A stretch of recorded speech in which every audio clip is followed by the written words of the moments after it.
Hey everyone, Cody Hayes here, and I'd like to welcome you to part 5 as we look at a brief introduction to the Bible and the Bible from the perspective of a historian.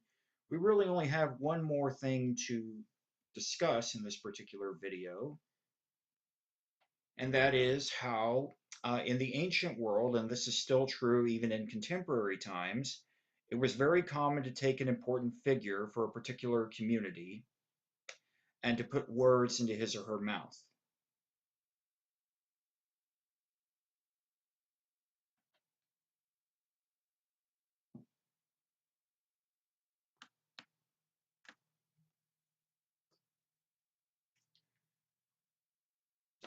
One example that I think of with this, certainly in the ancient world, is the story that's gone down in history as Plato's allegory of the cave that you find in Plato's Republic. Well, if I was to ask you, where does the story come from or who is telling the story, if I gave you, say, a copy of the allegory of the cave, but I didn't tell you who the author was and you read it, you would say Socrates, Plato's teacher, Socrates. And that is because Socrates is who is telling the story. Where historians have wondered regarding, say, the allegory of the cave, but not just that, but other elements of Socrates, is that Socrates did not write down any of his own teachings. The majority of his teachings come from his student Plato, although others wrote about Socrates as well. In any case, how much of this is, say, the teachings of Socrates or what Plato wanted Socrates to say.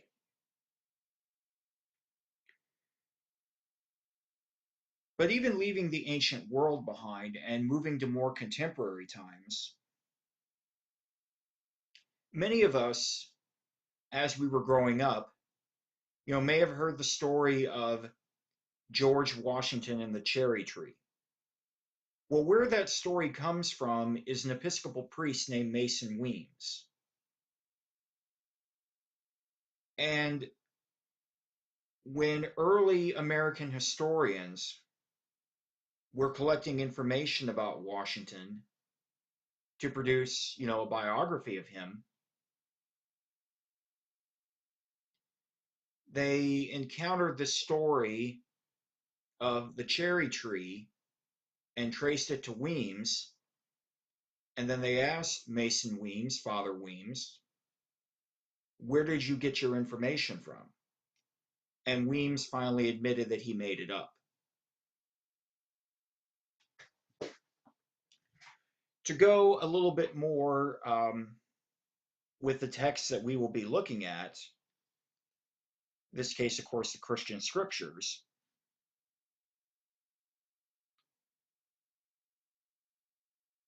I remember, and you can find this as well, it was a dialogue, a discussion between Richard Dawkins, who's well known for advocating the cause of atheism, and John Huddleston, who was a professor, or still is, I guess, professor of religious studies at College of Charleston. And Dawkins asked Huddleston, this is not verbatim, but asked him essentially, how many of the words of Jesus are really his own versus what somebody wanted Jesus to say? And Huddleston responded back, it depends on whom you talk to. We'll be looking at this more when we get into the historical Jesus. Now, I do want to mention that from the birth of Jesus until his death,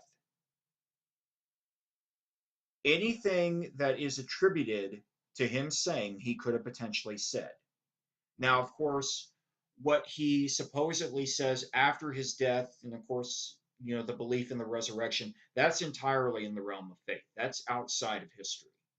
But from his birth until his death, Everything that is attributed to him, he could have said. But you can't just ignore, this element of history of how individuals would, people that were part of a particular community would take an important figure and put words in his or her mouth. But you might be wondering, why would people do that per se? In this case, with the Christian scriptures, why Christians would do that. Well, there isn't, obviously one answer to that. But to give an example, this comes from one of the writings of Tertullian. Tertullian was a priest, a presbyter slash priest from Carthage, although some historians question if he was actually ordained to the priesthood, but he's one of the early church fathers. And this is from his work on baptism. And in it, he happens to talk about these Acts of Paul, what's known as the Acts of Paul and Thecla. And one of the portions that's in the Acts of Paul and Thecla is what's known as 3rd Corinthians, which is supposedly a third letter to the Corinthian community that was from Paul, the Apostle Paul. But anyway, here's something that Tertullian has to say. But if those writings, which are wrongly called Acts of Paul, defend the example of Thecla as a license for women to teach and baptize, let them know that in Asia the presbyter, or in contemporary terms, priest, who composed that writing as if he were augmenting Paul's fame from his own after having been convicted and having pleaded that he did it out of love for Paul, was removed from his office. So essentially, you had this individual who's not named. Tertullian says that he was a presbyter, or in contemporary English, priest. The English word for priest derives out of the Greek word presbyter, presbyteroi. That he wrote these Acts of Paul and Thecla, and he did it out of love for Paul, but he was found out, he made it up, and he was deposed, which I would take here to mean that he was stripped of his priestly duties. But there could have been something more as a motive. One of the things within the 3rd Corinthians, which is part of the Acts of Paul and Thecla, is that it attacks this early Christian heresy known as Gnosticism. So that may have been some of the motive to stop Gnosticism. So essentially what you're looking at in ethics is what's called consequentialism. The ends justify the means.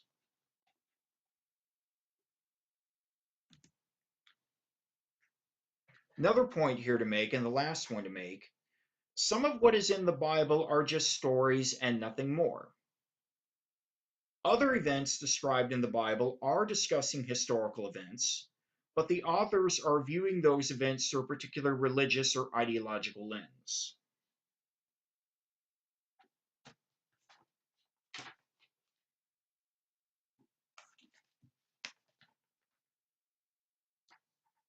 One of the things that I've sometimes seen regarding the Bible is that you have, two extremes regarding it.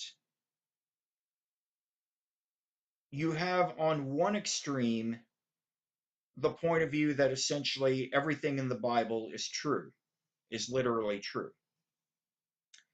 And then on the other extreme, you have that what is in the Bible is essentially more or less a bunch of made up nonsense. And neither perspective is accurate.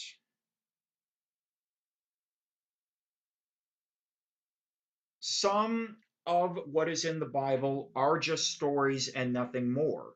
You find this particularly more in the Hebrew Bible, the Tanakh, what Christians refer to as the Old Testament. Some of what's called the writings, like the book of Job or the Psalms or the Proverbs, those are just stories and nothing, and I mean nothing more.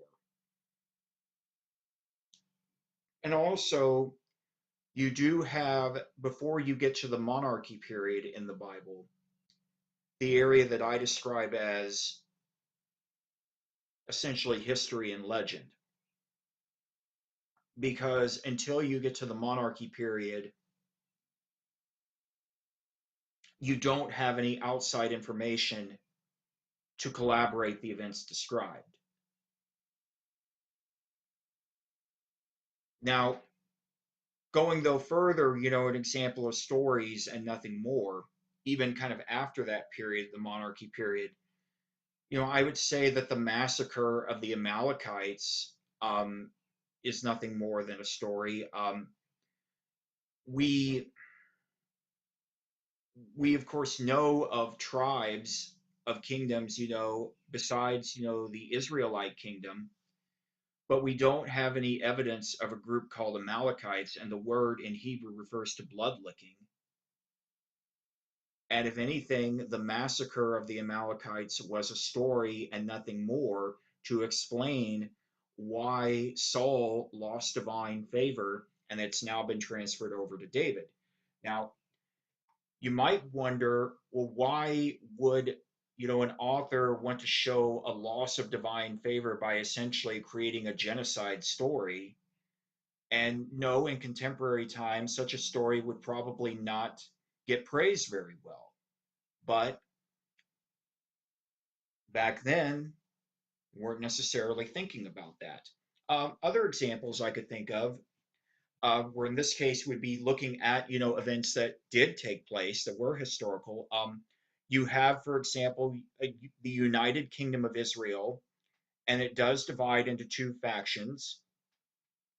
Well, according to the Deuterocanonic historians that produced the King books, which in contemporary Bibles that would be the two books of Samuel and the two books of Kings. In older Bibles, those books are referred to as First through Fourth Kings, but anyway, the same books. The reason why this happened is because Solomon lost divine favor because one of his wives caused him to commit idolatry. Well, we can't actually prove loss or gain of divine favor, historically speaking. We can only prove what's in harmony within the natural world. Well, ironically, within the text, it does show through that for those particular events something that would be more in harmony with the natural world, and that is how when Solomon had the temple in Jerusalem built, that's known as First Temple Judaism, um, the southern portion of the kingdom benefited very well from this, but the northern kingdom did not. And so when Solomon dies, and now his heir Rehoboam is king, representatives from the north come down to the capital in Jerusalem and essentially ask Rehoboam to make the situation easier for them.